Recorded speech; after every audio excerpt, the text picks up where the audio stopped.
मैं 5 बार एमपी हो गया तब तो आप फायदा लिए। आप जानते नहीं, आप आए कब? मेरे यहाँ भुज्जा खाते थे आप, आपको पता नहीं है? मेरे घर पर आकर के भुज्जा खाते थे आप। पप्पू जी लॉ मिनिस्टर थे। पप्पू जी नहीं, वही तो मैंने कहा, मेरे घर पर आप आकर के मानी गिरिराज जी आप बैठ जाइए। चुप रही। मानी गिरिराज जी आप आए कब? हमारे आर्टिकल 19 क्या है? कोई गाइड नहीं नहीं, आर्टिकल 19 क्या है? ये क्या बात है? लोकसभा के सांसद को आप गाइड करिएगा। कोई गाइड कर रहा है सर, ये गाइड करेंगे? कौन गाइड कर रहा है? गलत बात है। एसपी नहीं सर, अभी नहीं, गलत नहीं बात। गाइड कर सकते वो। अब मैं धन्यवाद देना चाहता हूँ अध्यक्ष जी। 1990 से 1926 लगभग 31 साल हम संसदीय जीवन में रहे। 2026 और लगातार कई ऐसे स्पीकर के साथ संवाद और संवैधानिक दायित्व और सहमति के साथ ऊंचे आदर्श और नैतिक मूल्यों के साथ सोमनाथ दादा, संगमा जी, बाल योगी जी, जाखड़ साहब, कई ऐसे मीरा जी के, और फिर अभी जो हमारे स्पीकर महोदय हैं, या किसी व्यक्ति विशेष के खिलाफ सहमति और असहमति का सवाल नहीं है।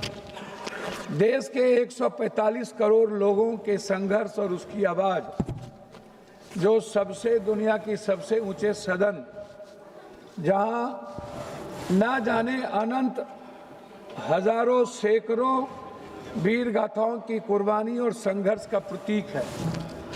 चाहे तिलका मांझी हो, भगवान बिरसा मुंडा हो, सिद्धू कानू हो, लोरिक हो, अल्लाह रुदल हो, बाबा साहब अम्बेडकर हो, चाहे वो संत रविदास हो, कबीर हो, चाहे दुनिया के जितने इतिहास, भगत सिंह, चंद्रशेखर जी, जिनका भी, अब्दुल हमीद, अशफाकुल्ला, जिनकी भी हिस्ट्री को आप ले ली, वह इसी लोकतांत्रिक मूल्यों की रक्षा के लिए इन्होंने कुर्बानी दी।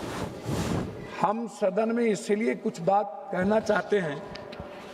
उसमें सबसे बड़ी बात है कि जब भीड़ जो है ना, वह लोकतांत्रिक व्यवस्था की ताकत नहीं है, वो हिंसा का स्वरूप बन जाता है।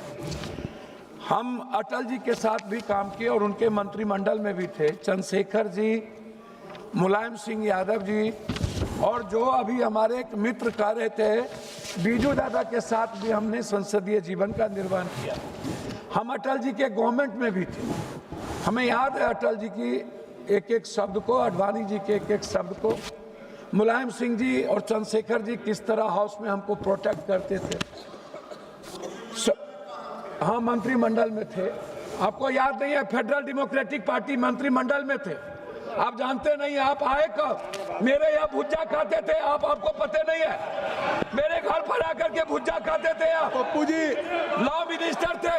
पप्पू जी नहीं, वही तो मैंने कहा, मेरे घर पर आप आकर के मानी गिरिराज जी आप बैठ जाइए।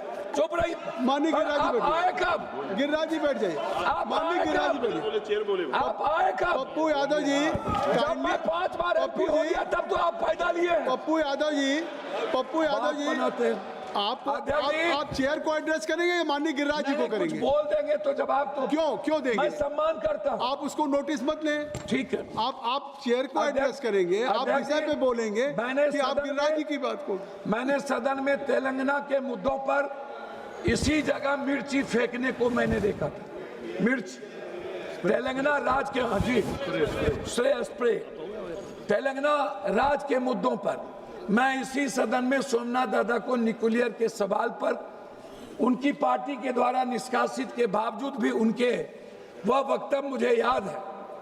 मुझे बाल योगी जी का वो वक्तव्य याद है जिसमें एक वोट से जब सहमति नहीं हो रही थी और कहा गया था कि जरूरी नहीं है कि इन आर्टिकल के तहत आप वोटिंग ना कराएं। बाल योगी जी बिल्कुल अटल हो गए और उन्होंने उस आर्टिकल के तहत वोटिंग करवाया गया और फिर अटल जी एक वोट से उस वक्त यहाँ पर मौसम गिर गए। तो आज क्या राय है आपकी? अब आप हमें एक बात बताइए, अटल जी ने स्वीकार किया, जो भी सदन के चेयर पर थे उन्होंने हमेशा नैतिक मूल्यों को और संवैधानिक दायित्व का विराट रूप से उन्होंने सहमति दी।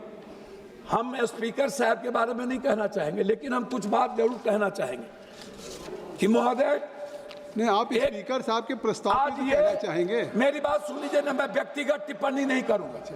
लेकिन जब संवैधानिक और लोकतांत्रिक मूल्यों की बात होगी, गणतंत्र की रक्षा नहीं, आप देखिए, मैं एक बात आपको मार्शल जी कहूंगा, आप गाइड करते हैं, हमारे आर्टिकल 19 क्या है? कोई गाइड नहीं कर। आर्टिकल 19 क्या है? ये क्या बात है? लोकसभा के सांसद को आप गाइड करिएगा। कोई गाइड कर रहा है सर, ये गाइड करेंगे? कौन गाइड कर रहा है? गलत बात है। एसपी नहीं सर, अभी नहीं, गलत नहीं बात। गाइड कर सकते वो। अभी तक मैंने अभी मैं सिर्फ इतना एक कहना मिनट पप्पू जी सुन चाहूंगा, लीजिए, एक मिनट पप्पू जी सुन लीजिए। आसन को ये गाइड नहीं करेंगे। पप्पू यादव जी आप सुन लीजिए, 3 मिनट का समय था, जबकि 5 मिनट हो गए, तब भी मैंने अभी बैठने नहीं कहा। फिर कौन गाइड कर रहा है? ये बात 3 मिनट अध्यक्ष महोदय, सीनियर सांसद इस तरीके से नहीं कहा जाता। तो मैं अपनी बात, एक मिनट में अपनी बात, मैं अपनी बात खत्म करने के पहले एक आग्रह करूंगा कि महोदय, 7 बार संसदीय जीवन में होने के बाद हमारे अनुराग जी कह रहे थे, एक बार इन लोगों को बोलिए पार्टी से अलग इंडिपेंडेंट चुनाव लड़े। आप कहे ये बात अच्छा लगेगा हमको। आप अनुराग जी की बात छोड़िए। और एक आग्रह है, मैं मानता हूं, इन्होंने चैलेंज करता हूं, और इन्होंने कहा मेरे बेटे के बारे में, मेरा बेटा आईपीएल खेल रहा है, इससे मतलब नहीं। मैं बता दूं, अब ये किसी के कृपा कोई नहीं, बात नहीं हुई है चर्चा सदन किया में। है। इस प्रस्ताव उन्होंने दूसरी चर्चा किया। अध्यक्ष महोदय, दूसरी चर्चा उन्होंने मेरे बारे में याद किया। नहीं, मैं लास्ट और करता हूं। अवसर मिलेगा, और अवसर मिलेगा जब ये बात आप कहिएगा। आपको अभी डिमांड फॉर ग्रांट्स पे अवसर मिलेगा। क्रिकेट खेलने की बात यहाँ क्या करें? सर एक मिनट कंक्लूड कर दीजिए, अपनी बात कंक्लूड कर दीजिए।